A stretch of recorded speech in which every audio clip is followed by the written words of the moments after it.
région qui abrite les sièges de la Caisse nationale de sécurité sociale se déroule le second tour des élections professionnelles en violation de l'article 16 de l'arrêté 00147-MTEFP-DGTMOE-DTR du 26 avril 2001 réglementant l'institution du délégué du personnel, lequel dispose que si, au premier tour, le nombre de votants, déduction faite des bulletins blancs ou nuls, est inférieur à la moitié des électeurs inscrits, il est procédé dans un délai de 15 jours à un second tour du scrutin.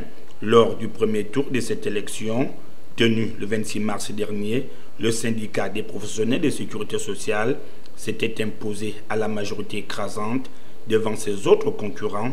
Le procès-verbal établi par la direction provinciale du travail en fait foi, chose qui a occasionné l'irritation de la direction générale de la CNSS, voulant à tout prix avoir une mainmise sur le collège qui venait à remporter cette épreuve, ce malgré plusieurs rappels à l'ordre venant de l'instance habilitée. Je constate que le directeur général fait la montre de tout ce qu'il nous avait dit, qu'elle est la sœur du président de la République. Et comme on est sœur du président de la République, moi je pense qu'on devrait quand même observer les décisions de la République. Parce que quand on est sœur du président, le président lui-même observe les décisions qui sont prises par la Cour constitutionnelle. Il n'a jamais remis en cause les décisions de la Cour constitutionnelle. Mais nous sommes totalement abasourdis de constater que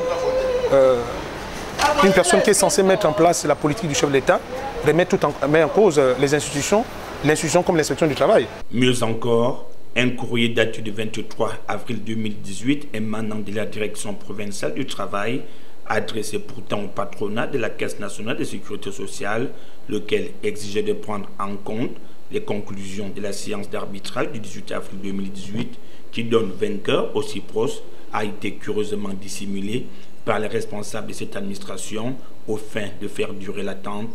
C'était sans compter avec la pugnacité des acteurs du CIPROS qui ont fini par obtenir le précieux document. Nous avons observé jusque-là la légalité. Nous avons déposé des recours. Nous avons saisi notre ministère de tutelle. Nous avons déposé les différents recours dans des administrations que nous respectons parce que nous sommes dans un état de droit. Nous estimons que la CNSS n'a pas besoin de troubles en ce moment parce qu'il y a d'autres problèmes plus importants que ça que nous devons régler. La question pour l'élection des délégués du personnel n'est pas fondamentale. Mais c'est ce qui détermine en grande partie la représentativité d'un syndicat. Et donc nous nous remettons toujours à ces administrations-là, mais c'est un pas de trop. Nous estimons que si ce pas-là est franchi, je pense que le CIPROS prendra toutes ses responsabilités.